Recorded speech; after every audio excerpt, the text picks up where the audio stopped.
All right, automotive enthusiasts, friends and neighbors, and pals from all the way around the great planet Earth. It's time once again for another... An Apogean episode of V8 Radio Kevin. Wow. Well, that warrants a little investigation. I'm your host, Kevin Oeste, joined as always by our esteemed co-host, Mr. Mike Q-Ball Clarke. And what kind of show is this? An Apogean episode. Apogee. Kevin, it is the adjective form of the word apogee. Yes, yeah. Which, if you think of your space orbital terms, an apogee is the furthest point from an object in an orbit, like the furthest point of a satellite from the Earth that's in orbit. Mm-hmm.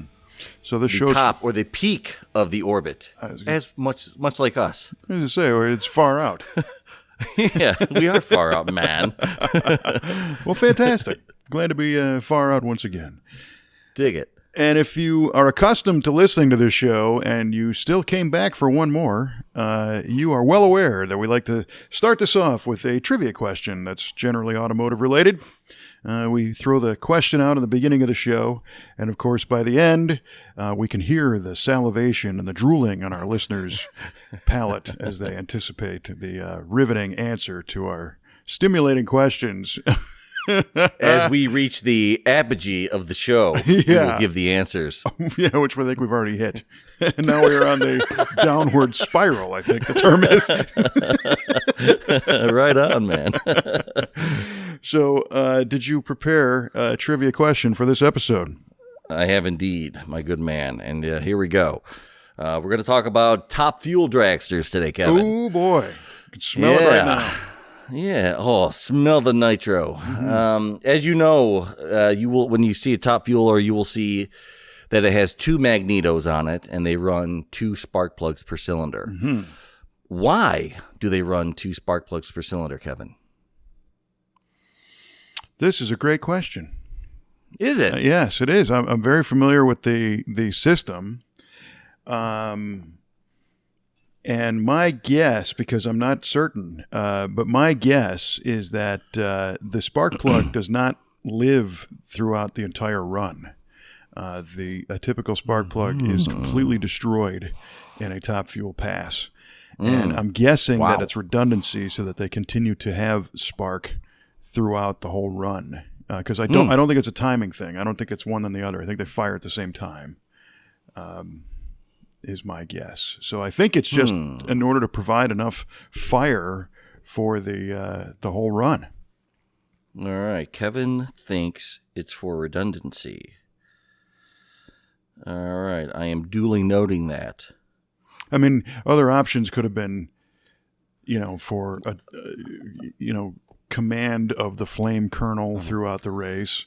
Well, I'll help you out here. There's more than one reason. I figured. Yeah. So, in addition to that, they probably light both sides of the intake valve area to try and get a more complete burn as the fuel is basically sprayed into those things because they just move so much volume of air and fuel that, probably left something on the table if they only had one source of ignition on those things. Okay. And I think, it harkens back to, the twin plug in the Hemi engine goes back pretty far, but I know like in the 80s, Nissan was doing that in like they called it the Naps Z engine. So there were straight 6 Denso fuel injected that you would find in like the I think the 280ZX was the first one to have it maybe. And then like the Nissan 200SX, and those had twin plug per cylinder. And I think that was for emissions, just for a more complete burn. Sure. So I'm guessing it was for a more complete burn as well, just on a high performance level instead of, obviously they don't care about tailpipe emissions on a top fuel car today. Well, there's no tailpipe, only zoomies. That's right. Yeah. All right. So to round that out is, for redundancy and for a more a complete burn. That's what I'm thinking. That's kind of what you're saying. That's what you're thinking. All right. Yeah. Very good. All right. We'll find out at the end of the show, Kev. Yes. That was not apologetic, but I'm apologetic for it. All right, I got one for you. Talk to me, Goose. Kelly and I had recently had some car shopping on the brain, so gonna turn your attention to a trivia question regarding the U.S. automobile market. Oh, wow. So what global automaker currently has the biggest share of the U.S. car market? And I guess the bonus would be any idea what that number is? What's their percentage? Okay. What global automaker has the largest market share in America? Yeah, and there's no trick on the global automaker. I mean, it's car maker, manufacturer. Right. Whoever. I know that Toyota held that crown for a while. I think I kind of remember when they took it from General Motors. And in fact, there was a car known as the Toyota Crown, by the way, but not available here. So that's a little irony. Oh, it was only Japanese. We're an ironic show today as well. Yes. Don't you think? Let's. Nice. Okay. I'm gonna stick with Toyota on this, as they have the largest market share in America, and I will say that they have a total of 40% of the U.S. market. No. Yeah, wow. Okay. 40% of the U.S. market. 40%. Yeah. Okay. How much? 40% you said? Yeah, 40%. Okay, 40% of the, and I will clarify a little bit. This is like vehicle wide, so I'm not just saying. So if you're thinking just cars, trucks, Right. Okay. Sure. Okay. I don't know if that would color your response at all. Automobiles. Yeah.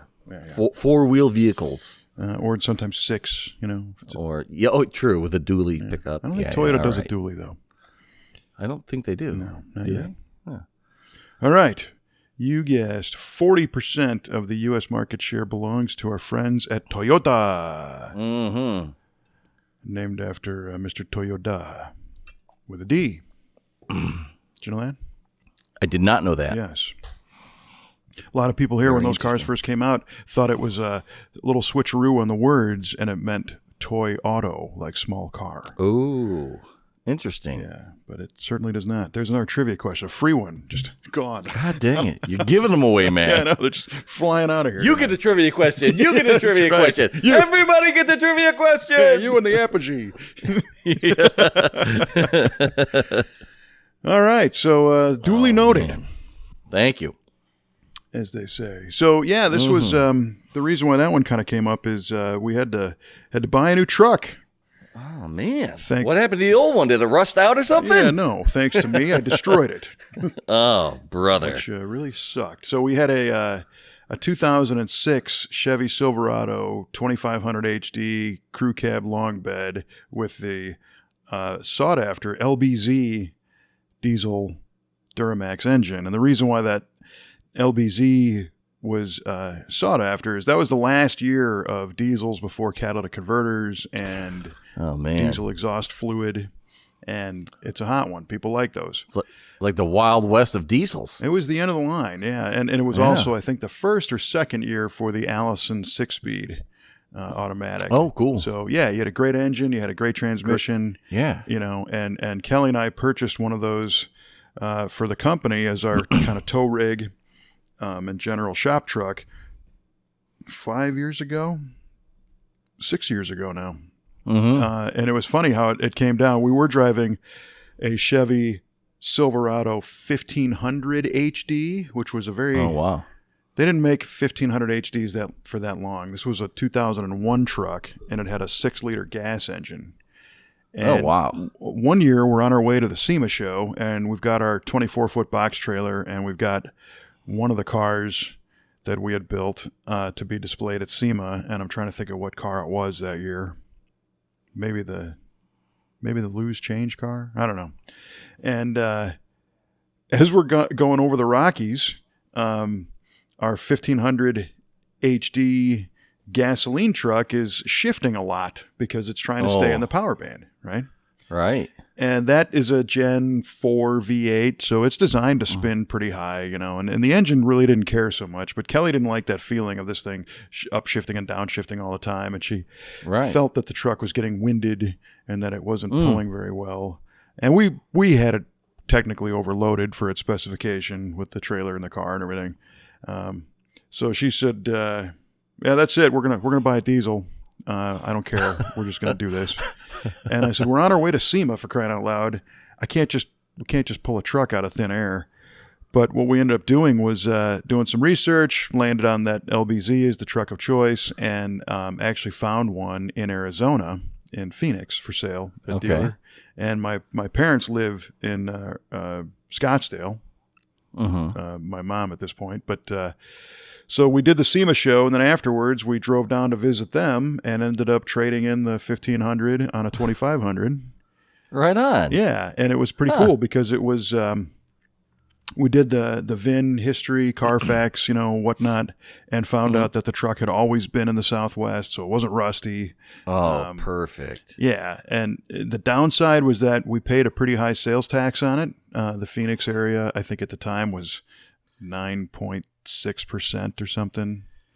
You didn't pay the sales tax of where you lived? No, and that's always a concern, because here's the analogy. Say you leave your state of Illinois and you're going to go to Vegas and you're going to go grocery shopping. You buy your groceries and you pay your tax right there.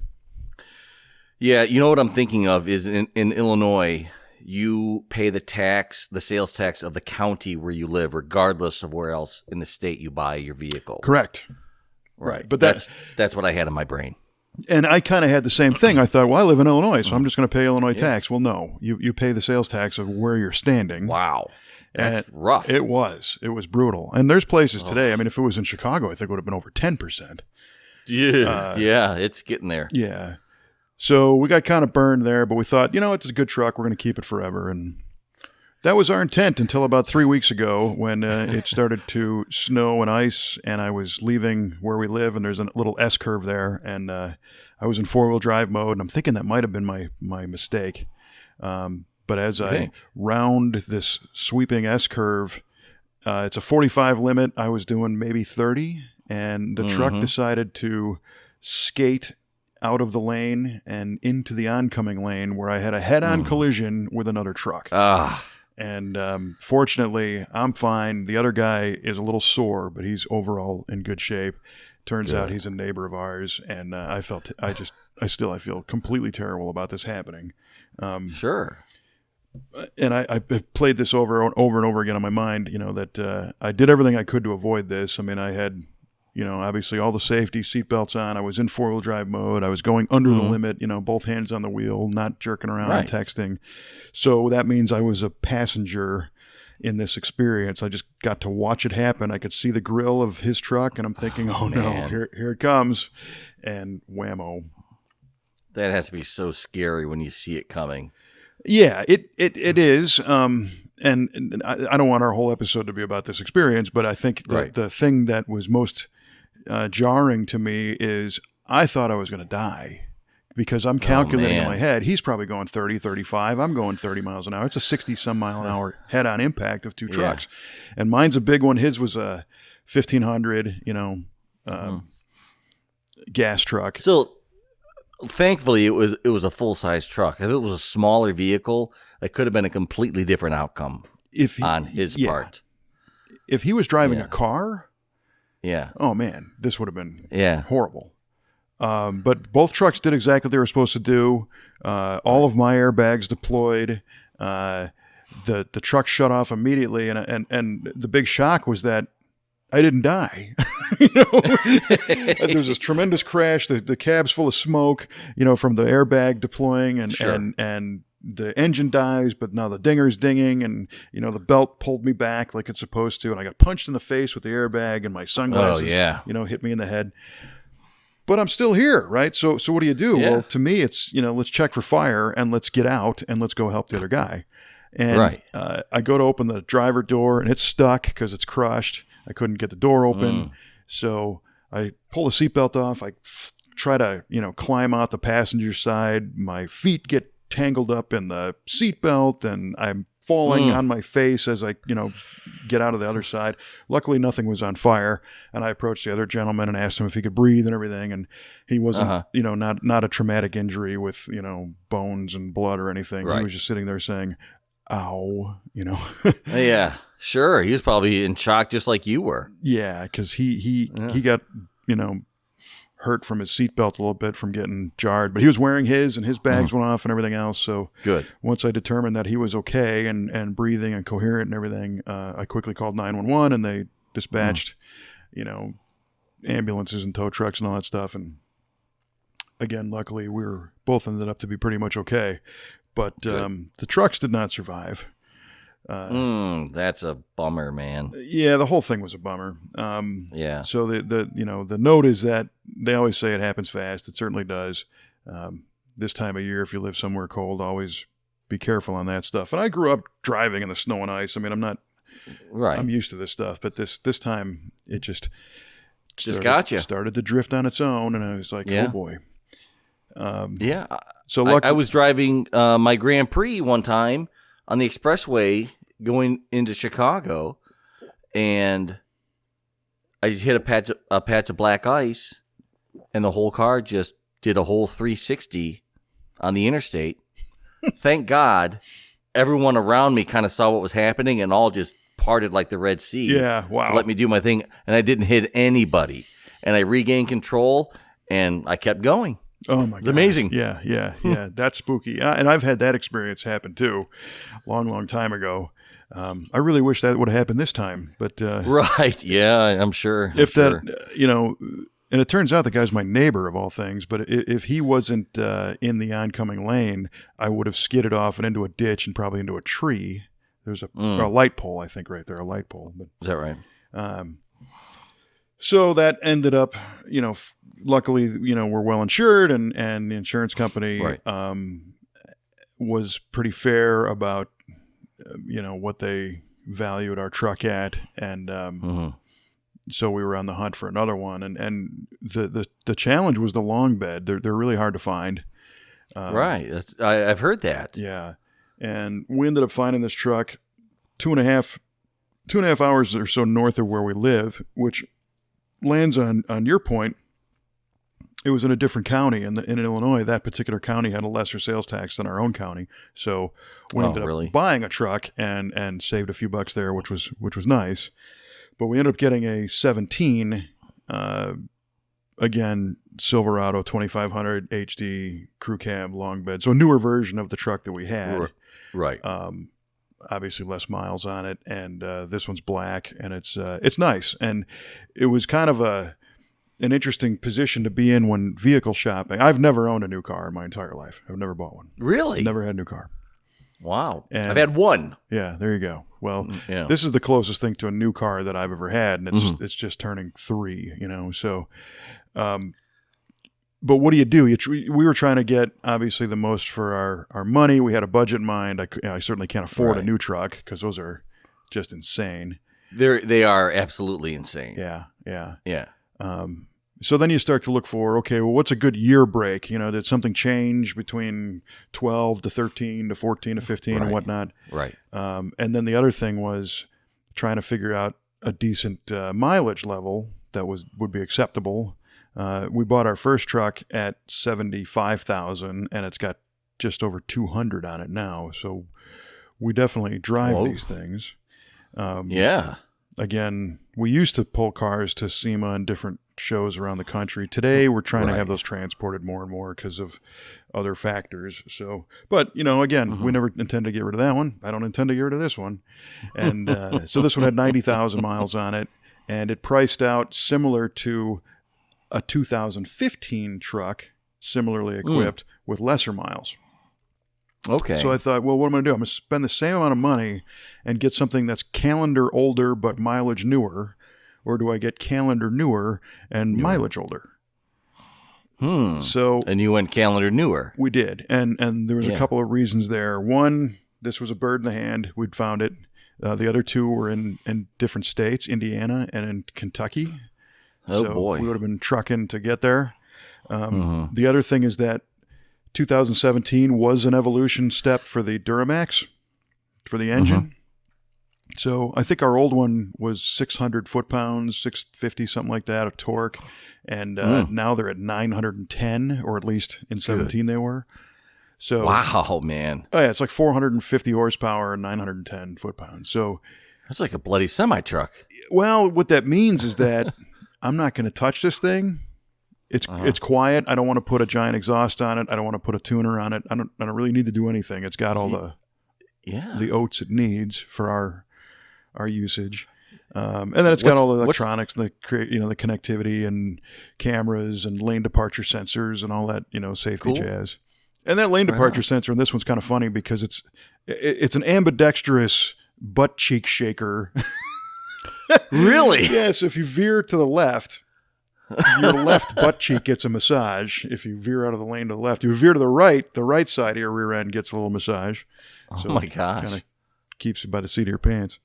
That's hysterical. Yeah. Well, and it works too. I mean, I was not a huge fan of that concept that the car is telling you to stay in your lane. But after driving it for a little while, it's a nice little reminder, My fear in a lot of these safety assists is that people become less aware because they rely on those systems more. Right. Yeah, that's true. That happens. But one of the there's a couple of things on this truck that we want to have looked at. One is the alignment, and it does actually very slightly veer to the left. So that lane departure thing just kind of reminded me to keep myself straight. Yeah. And it's got some wear on the tailgate and a few things, which we were able to use as negotiating points on the price. And we've already located a replacement tailgate from another black one that we're just going to switch it out and, kind of renew it. But so that is that's our latest news there. The thing's 3 days old with us, and so far so good. Dig it. What's the tow rating on that? I think they rated at 14,000. Is that right? That's terrific. Yeah, but that's nowhere near what it actually does. That's like all these trucks. They rate them at a certain point, and the truck is stronger than doing that. But, you obviously want to follow your manufacturer recommended specifications, but because they take brakes and chassis strength and everything else under consideration. This one's kind of based on what you tow, though, you're nowhere close to hitting that. No, I think that limit. If you take your average muscle car and just call it 4,000 pounds, and I think our trailer weighs 6, so we're right around 10. I think we're under 10 normally when we tow something. So there's reserves there, safety factors. This one has the trailer brake controls built into the dash, so you don't have an extra box. Oh, nice. Hanging under the dash. And that's nice because when you wreck the truck, your knee takes that trailer brake controller right off the bottom of the dash. Well, aren't we lucky? And I learned that the other day. That's awesome. Right on, man. Yeah. And then there's a backup cam in the tailgate kind of thing, so you can hitch up to your trailer a little easier. Cool. So, yeah, they've come a really long way on technology on these things. I'm a guy who lives a solid 10 to 12 years behind just with the age of our vehicles. Normally, like I said, I don't buy new cars. Right. But Kelly digs it. It's big enough to put all our stuff in and her kayak for camping trips. And well, perfect. Time to go out and have fun. Amen, man. Well, good. I mean, I was bummed when I heard that you smashed it up and that you were in that situation, but it seems like things kind of worked out for you for the better. I mean, obviously we don't want to have to buy a new truck, but you got the best one you possibly could get. Yeah, I think based on what your needs are. Yeah. So well done.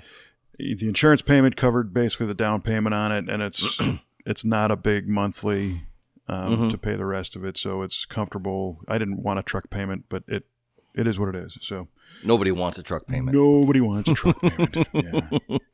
But I was thinking, Kelly's becoming like a poster child for Chevrolet trucks because since she started driving, I'm pretty sure that's all she's had is trucks. Really? I think there was a very short stint where she had like a Mercury Lynx or a Bobcat or some kind of escort thing, like very briefly. Nice. And then I think her and her dad went to a little Toyota pickup truck, and that didn't last long. And then she got an S10, a used S10, and then probably traded that for a brand new S10 when she was in her 20s. Oh, wow. And then when I met her, she had that S10 extended cab, and then she moved to California, where we lived, and bought a 1500 Silverado extended cab, not a crew, but extended. Mm-hmm. And then ended up selling that one to our friend Paul. Oh, no kidding. Yeah, he drove that thing for a few years, and we went without a truck for a short period of time as we were starting our business, and we didn't have the need or the means at that point. But then after that, we bought that 01 Silverado 1500 HD, and then the 2500 HD, and now this 2500 HD. So I mean, it's like you look up Chevy truck girl, it's her, and using them. Plus her 54 Chevy is the other one. I was just going to say, you forgot to mention the Blue Flash, man. Yeah, not at all. The best truck of all. yeah, definitely the coolest one. Yeah. So, yeah, I sent you a picture of the new black one and the Blue Flash in the driveway. Yeah, that was pretty cool. It's a great picture. Yeah, amazing to see how big and how small those two trucks really are. You should send that to Chevrolet. That would be a good marketing picture for them. Yeah, right. It would be. Well, and maybe in the summertime, too, like when the Blue Flash is loaded with wood, because she uses the 54 as a truck to go cut trees with, because the bed is so low. It's really easy to unload and load. Oh, perfect. And that thing, it still has the original 235 straight six in it, and it'll pull a whole bed load of wood around, with no problem. That's what it was designed to do. Yep. That's perfect. Not towing anything with that one, but right. And then the other truck, one of the reasons for the long bed decision is she's got a 10-foot kayak, and that goes with us on camping trips and weekend recreation, and she's got a bunch of long fishing poles, and all that stuff's got to fit somewhere. So it does. She definitely sounds like you're going to have a really good time with this truck. We hope so. And it was funny. It made me kind of think of like, and we kind of talked about this before, like, what fun things and what good memories do you have with cars and trucks? And my history is actually shifting a little bit more into the truck side.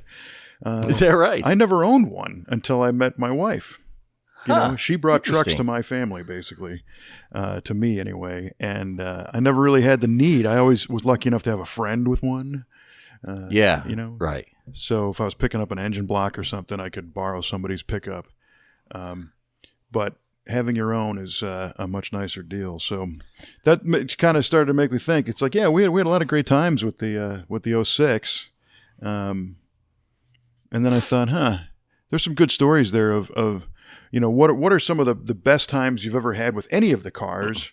And if there's a pattern, what are we going to do in 2020 to do more of that? Right? Do you have any specific best time of your life type stories with any of the rides that you've had? I do, as a matter of fact. A couple, actually.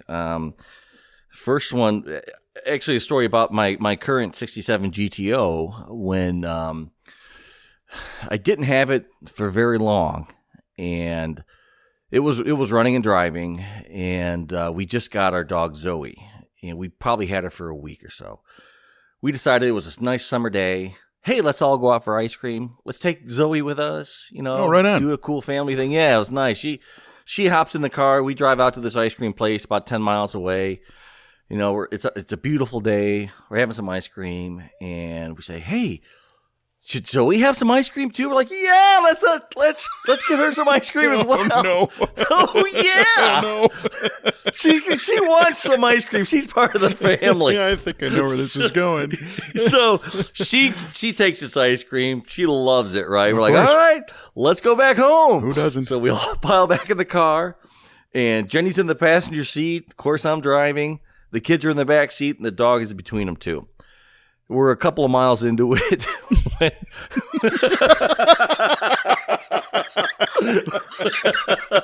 when you just see this poor dog start going like, bruh, bruh.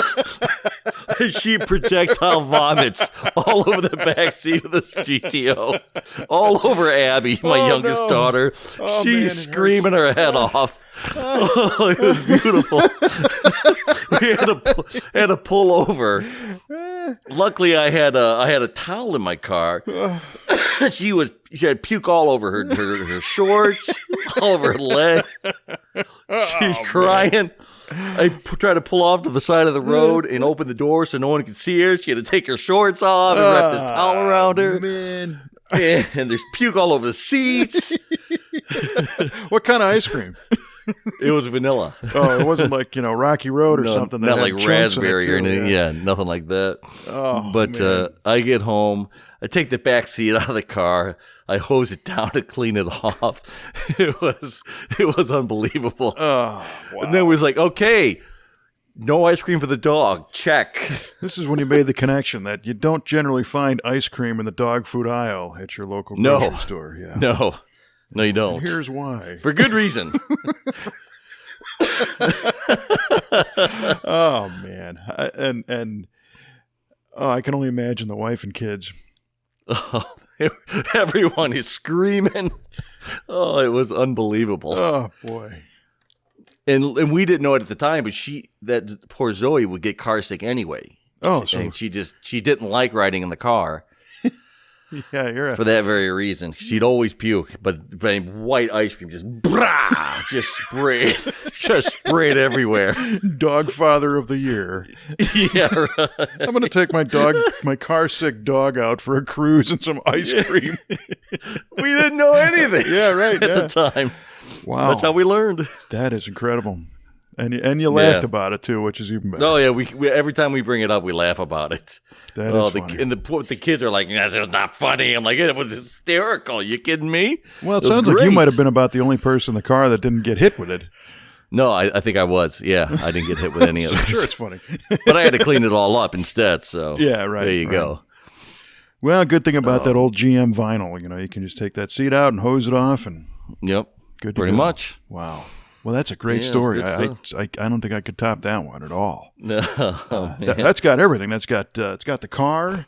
It's got action and adventure. It's got the family. It's got the dog. Everything. The ice cream. Wow. Mm-hmm, good job. Mm-hmm. Thanks. Yeah. Thanks a lot. Yeah. Man, I should save that one for the end. I was kind of just thinking about some overall general, nice times that we've had. Nobody hurled. Oh, there is a good car vomit story, but I'm not going to tell that one on this show. Okay. That was in college, and it was different. It was a different time. I was a different person. Yeah, we learned that vomitus will freeze to the side of a Crown Vic if done properly. Right? Yeah. I've heard that. Proper technique is a must. Yes. That was probably 80-20 outside the vehicle and 20% in. Ooh. Yeah. But it wasn't the dog, and it wasn't ice cream. One of the things that we like to do in the springtime, seems like springtime more than typical, is set out on a Saturday morning and head out to a diner for some breakfast, like the Waffle House or, some kind of greasy spoon type place, get a good breakfast, some coffee, and we'll take our 62 Galaxy convertible out. So one of the first nice days of the spring, drop the top, go for a ride. And we do a lap. Kelly and I do a lap of pawn shops throughout. So where we live, we jump over the Mississippi River, and we're in St. Louis, and there's a bunch of pawn shops that are over there. And then, of course, on the Illinois side, too. And it's kind of fun because by doing this, Kelly is often looking for fishing gear or chainsaws or shotguns or, things that you can get at pawn shops. I usually go looking for tools. Sometimes she looks for tools. I look for vintage stereo stuff. Coleman lanterns seem to follow me home. Yeah, right. But the pawn shops are great because what I'll typically do is open up my toolbox drawers here in the garage and take a snapshot with my phone. And then when I get to the pawn shop, I'll just look and see, what am I missing? Because you can never have enough 10 mil sockets or 3/8 ratchet drives or 1/2 inch breaker bars or, Right. tools that you don't need like this minute to complete a task, but they're nice to have. Right. Sure. Or if you're missing a wrench or whatever.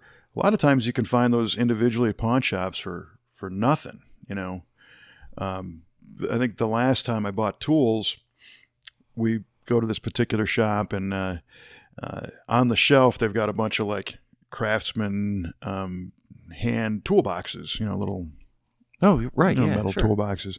Uh-huh. So I grabbed one of those to use as like a shopping bag, and I opened it up and cool. I threw a couple screwdrivers that I needed. I found a set of Torx bits for my socket set. I threw in there was kind of a cool pocket knife. I put that in there, and probably a handful of maybe 15 or 20 different things, some scrapers, a box cutter knife, just a handful of miscellaneous junk. And I took it up to the counter and I said, I set the toolbox up, and the toolbox had a sticker of $25 on the toolbox. And I said, what do you want for this whole thing? And he's like, what does it say on there? And I said, well, it says 25. And he's like, well, how about 20? And I'm like, well, it's full of tools and stuff. And he opens up and he goes, how about 20? I'm like, right on. Yes. Yeah. So didn't You drive a hard bargain, sir. That's it, and I wasn't putting anything past him. I showed him all the stuff, and he's like, I don't care, whatever, $20. Because they make their money on jewelry loans and car titles and all that stuff. Yeah. So the tools for them are generally kind of an annoyance because they have to deal with somebody else who brought in another box of tools and whatever. So made some good purchases. Nice. Yeah, but then we'll leave that pawn shop. We'll go hit a few others. We'll go out for lunch and just have a nice day, and Sure. I'm looking forward to doing that again. Got to fix the Galaxy again, but that's a different story. We talked about that before. Yeah, we have. Yeah. That's funny. I remember actually doing that with you and Kelly when Paul and I came down to surprise you one year for your birthday. Yeah, I was wholly surprised on that one, man. Yeah, we met actually. We arranged it all with Kelly, and I think we met at a pawn shop. You did. And yeah, we went in there and said, hey, surprise, yada, yada, and then went to a few more and then had lunch. It was a great day. Yeah, in fact, I was purchasing a 1/4-inch air ratchet that day. That was my mission. I just found one, and I turned around to leave, and here comes you and Paul coming through the front door. And you guys live a couple hundred, 300 miles away from me, so that's not going to be the typical thing to bump into you two, on the street. And I was surprised as much as a dog puking ice cream on you. It was like,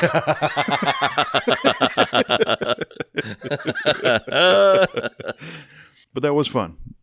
So we're definitely going to do more of that. Cool. It made me also think of some of the other stuff. There used to be, I don't know if you're familiar with it, but there was a hot dog joint in Niles, Illinois, so kind of north of Chicago a little bit, called Fluky's.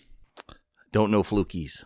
Well, Fluky's Friday nights used to have their local crews, and we'd hang out there and bring cars. And there was a very short time period in 92 and 93, basically 92 and 93, when my dad had purchased this Galaxy, the 62, and I had my first 70 Riv, and we both had our car there one night.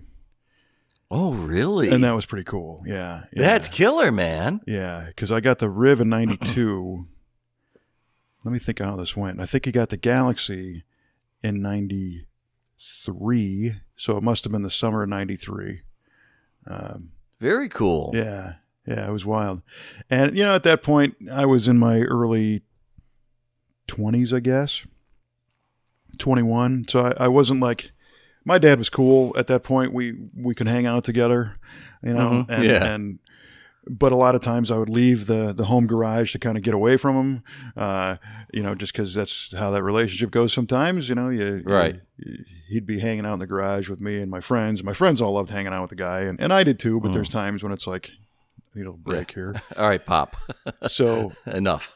I think we were on opposite ends of the Fluky's parking lot, and he's on one side with the Galaxy and some of those guys, and I was on the other side with the Riv, and he always had I don't recommend this, but he always had a center console full of beers And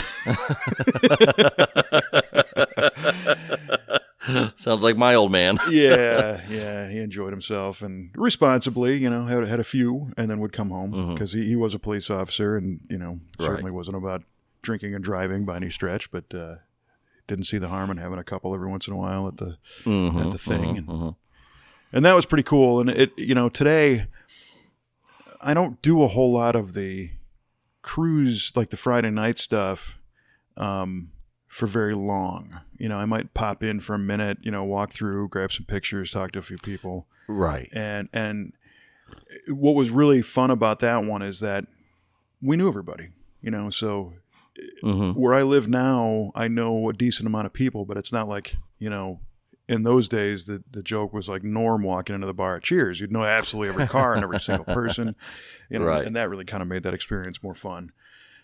Sure. But there's a few really good ones around here that I think I'm going to try and hit a little more of this year and just go hang out, Nice. Chill out. Yeah. Yeah. Decompress a little bit. Just be a car guy again. Yes, exactly. Yeah. Totally. I get that. He absolutely loved it, because people would come. It was always the same thing. Hey, what year is that Galaxy? Is it a 61? And then, it's a 62. And, here's the story, and he had one new and blah, blah, blah. And, that was his thing. And just tonight, as a matter of fact, Kelly and I were watching the TV show Last Man Standing with Tim Allen and Jay Leno. Right. Yeah. And this particular episode, it's a new one as we record this, but them and their other buddy were talking about starting a car business. They're going to buy classic cars and fix them up and flip them on their spare time. Sweet. And yeah, exactly. And one of the messages of the whole episode was that, as men in particular get older, social bonds and friendships like that have been proven to help them live longer. So, okay. You got some common ground. You work on the car with your buddy in the garage. It's good for you. I saw it on TV. Well, they're not wrong about that. It is good for you, I think. I think so too. Yeah, I enjoy it. Yeah. It's really until I have to, get on my back and do stuff underneath the car, then I can't get back up. Well, there's that. Yeah. And of course, there is a difference between, repair because you got to get to work tomorrow morning. Right. And tinkering. Just tinkering around. Yeah, for sure. Doing a little quote unquote tuning. Yes. As it were. Right. Yeah. Any other standout stories? Besides, that one's tough to beat that you had. Yeah. Actually, a really good one. Actually, when you told me about your father at Fluky's, it kind of jogged my memory. After I my GTO used to be my dad's car, and he owned it since 91. And I got it in 06 and 08, excuse me.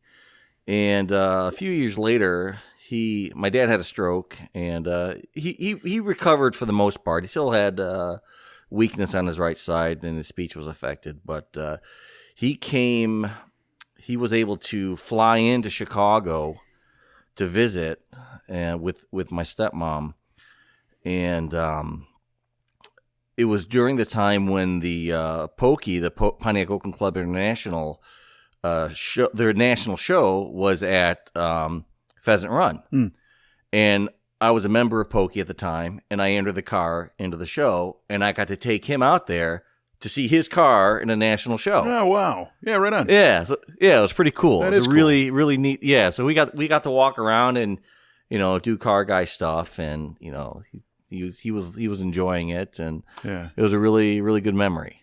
Yeah, I bet. Mm-hmm. It's funny.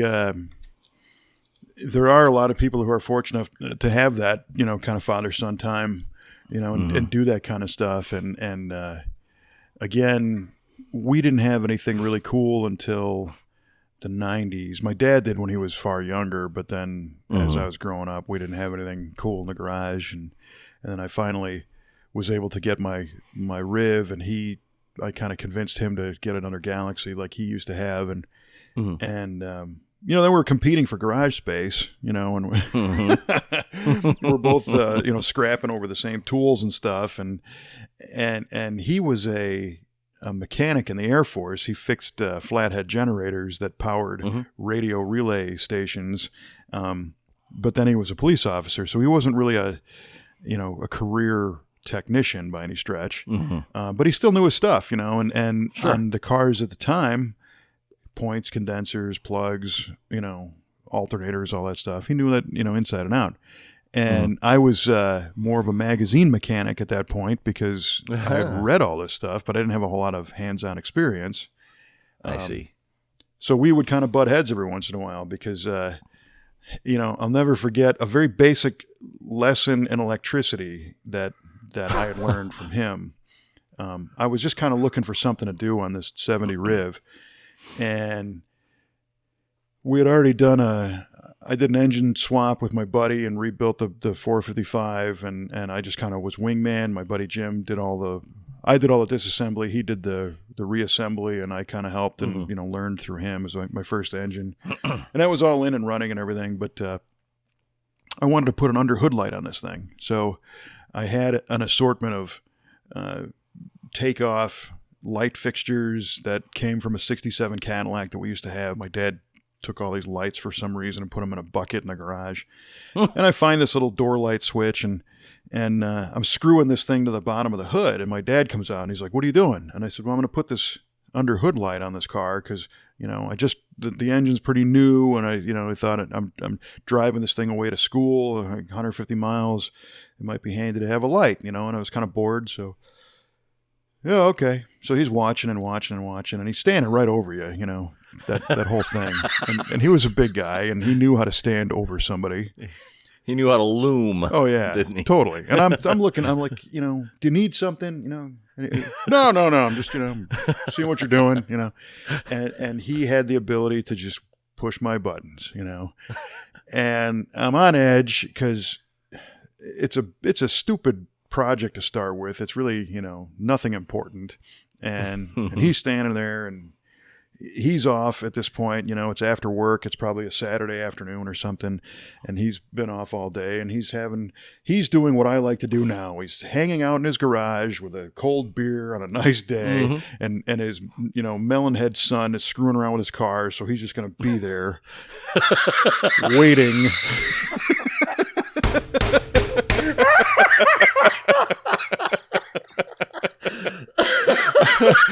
For numbnuts to screw something up, or to have to borrow $10, or have to borrow his car to go to the parts store, or whatever, Right. And but I'm determined. I'm going to do this whole thing myself. So I mount this little light fixture, and I run this power wire all the way up, and I said, "Do we have any black wire?" And he said, "For what?"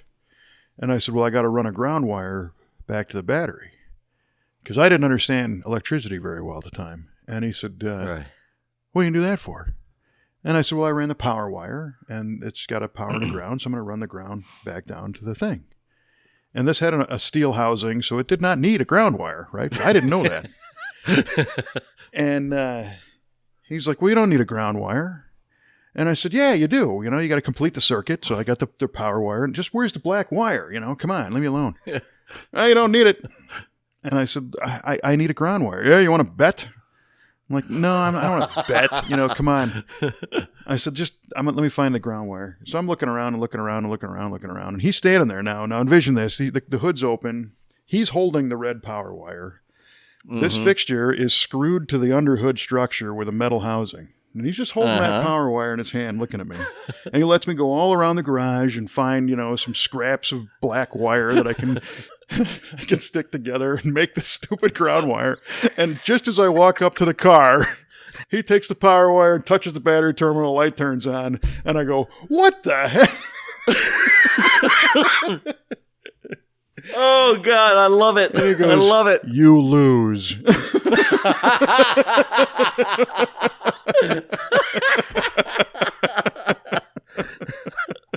Oh, that is excellent parenting. Oh, yeah. That's how it was, And so it really aggravated me, because he was right. He was always right.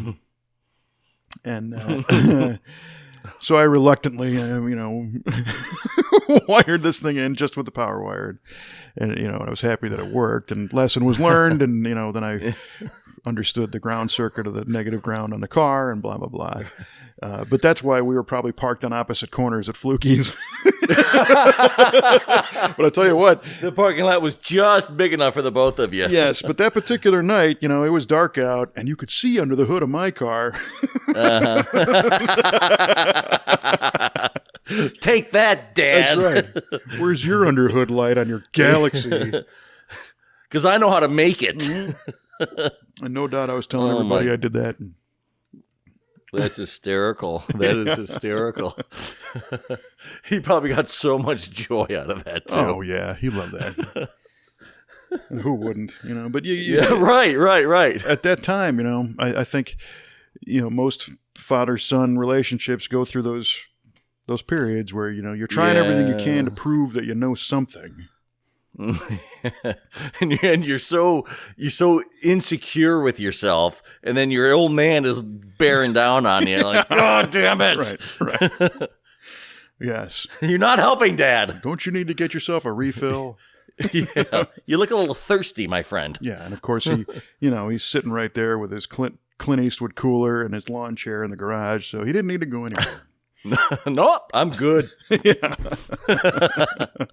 Oh, that's beautiful. That is beautiful. Oh, I tell you, another kind of a cool story. When I first moved out to the Chicagoland area from the Cleveland area, I just gotten out of the Air Force, and I was driving a '77 Firebird Formula, and I bought it when I was in the Air Force in Oklahoma, and I drove it all the way to Ohio when I separated. And about 6 months after I got home, I bought a motorcycle, and my mother flipped her lid and invited me to leave. Invited you to leave. Yeah. Very nice. Yeah, she was very nice about it. So I left, and Of course. Right. Well, I mean, we reconciled. I mean, the next day she kind of came to her senses and said, "Listen, if you want to stay, you can stay. This is where you live." I'm like, "That's cool, Mom, but it's time. You can't cage this bird anymore. I got to fly." That's right. I'm easy rider now. That's right, man. And so I packed up everything I owned, put it in the back of this Formula, and I drove out to Chicago and started all over. And it was just me in the car and all my junk. Just starting fresh. Would you leave your mom the bike, or? I left it. It was I had it parked behind the neighbor's garage, and nobody was living at that house, so nobody really cared. So after a while, a buddy of my brother, he used to drive a truck, and he put it in his truck and drove it out for me. Nice. So, and what was the impetus to go to Chicago? My buddy I was in the Air Force with lived out here, and I called him up as soon as I was invited to leave, and I said, "Hey, my man, I'm homeless. Can you help a brother out?" I know what you need. You need a cue ball roommate. Yeah, so I came out here and been here since summer of '92 is when I moved out here. Yeah, wow. Yeah, been a couple years. Yeah, well, 4th of July weekend in '92 is when I got that first red 70 Riv. Is that right? Yeah. The one that was a special only color. That's it, yeah. That you let go. That of course, because I'm not course very smart.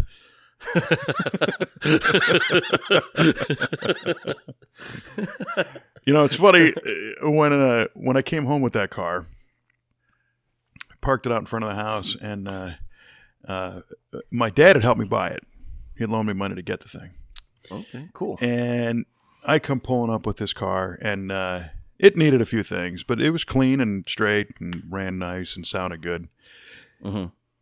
And I wash it in the street, and we had a split rail wooden fence in front of our house, like you'd see on a farm, even though we lived in a suburb and there was no farms for 100 miles. My dad just thought that fence was kind of cool, and he would sit on this fence, and he would drink beer, and there was actually a ring in the fence post. Is that right? Where his bottle worth can, being there, the stain was worn away on the rail from his rear end. Well, and he's watching me wash the car, and I said, he's like, "What are you doing tonight?" And I said, "Well, I'm gonna go out, do something. I don't know." I said, "Do you want to take it for a ride?" And he's like, "No." And I said, "No, really. I'm here for another couple hours. Go take it for a cruise. Go get dinner or something. Grab Mom." And he goes, "No." He said, "Son, if I got in that car, I would drive away and I would probably never come back."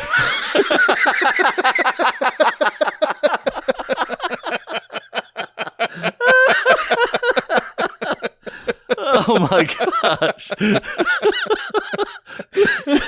That's unbelievable. Yeah, I was not expecting that. And I don't know. Okay, Pop. Yeah. Maybe you should just stay put. That's exactly right. I'll go get you another beer. You hang out right there. Oh my gosh. I don't know what the heck kind of day he had, but that was Not a good one. yeah, right. Oh my gosh. Yeah, so hopefully, this next year brings some more stories. It isn't going to bring those guys back, but No. the goal is to go out and enjoy these things and have some fun. And Kelly and I are looking forward to having some good times with the new truck.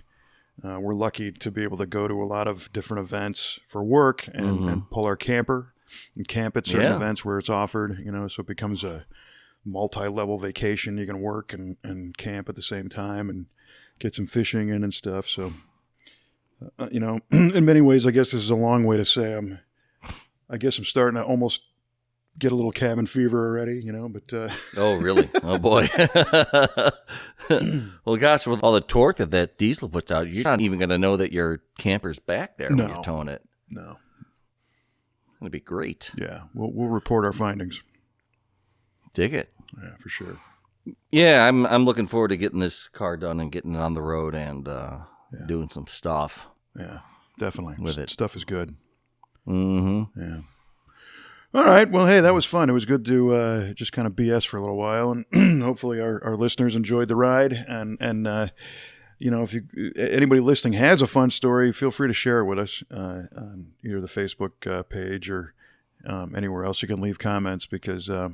Again, this is a social thing. This is a social sport and hobby, playing with these cars, and it's always fun to hear this stuff. And speaking of listeners, I think we've, we need to wake them up because it's time to wake up. Time to answer the trivia questions. Yeah. Huh, what? Holy cow! It's an hour already. Jesus. All right. So let's get into it then. We've become the automotive podcast equivalent of ambient ocean noise. That's a sleep aid. We're a white noise machine. Yeah. Hey. Could be the name of our band.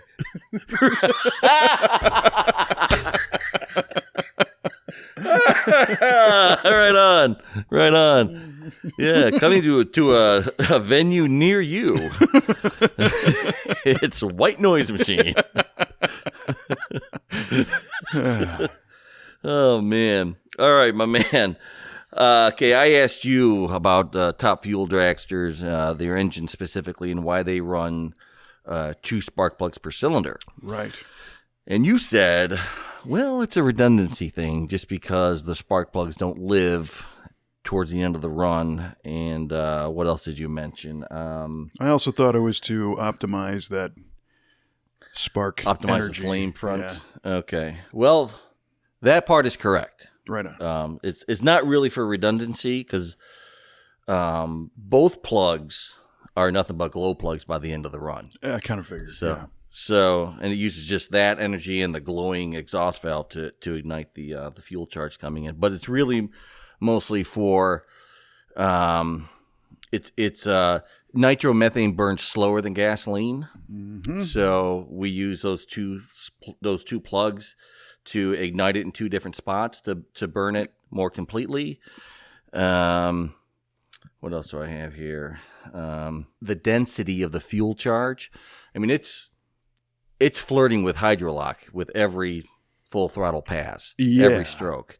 And you need quite a bit of spark energy to light that. So that's why they run those mags are 44 amps each of power that they're putting through. Wow. Yeah, it's crazy. Yeah. And it's an arc welder inside that combustion chamber. Right. And there is so much fuel Yeah, that you're saying they're flirting with hydrolock. Could you imagine if the thing misfires, it would just fill the cylinder with juice and be done? Oh, it blows apart. That's when you see those engines blow apart. Yeah. Wow. Yeah. You just miss one little spark. Kaboom. Yeah, that's it. Well, I got that half right then. Yeah. Like I said, there were multiple reasons. You got one of the reasons. So congratulations, Kevin. Hey, you win. New year. Ding, ding, ding, ding. And already coming out of the gate strong. Yeah, my man. Yeah. All right. Well, in your case, I asked you what global automaker has the biggest share of the U.S. car market, and the bonus was what is the amount? And your guess was our friends at Toyota. And you had said 40% of the U.S. auto market from Toyota. Unfortunately, yes, Mr. Clarke. that is incorrect on both answers. Ouch. Toyota's currently number 3 in the U.S. Is that right? Oh, wow. Yeah. So GM has regained the most market share, according to the source that I found. It's too easy. 2019, they're estimating 16.9% of the market belongs to GM. Jeez. Last year, in 18, it was, actually, in December, they think it was about 18% at the end of the year. Number 2 is Ford with 14.5%. Toyota, number 3, around 14. Fiat Chrysler at 12.9, and Honda at 8.9. And then interesting. Down from there. So you must live in an area and a neighborhood with a lot of Toyotas. There's a couple. Yeah. But I just remembered when Toyota took over the top spot as the top selling automaker in the U.S., but I didn't remember if it was ever relinquished or flip-flopped or whatever. But yeah, and I remember hearing that news story, and I don't know if that was limited to cars and trucks and whatever, because Ford sells zillions of F-150s. And they sure do. They give them away. My gosh. And GM, obviously, with the multiple brands, all add up. So I thought that was good for us American car enthusiasts who know that a U.S. manufacturer was still selling strong here in the U.S., which is good.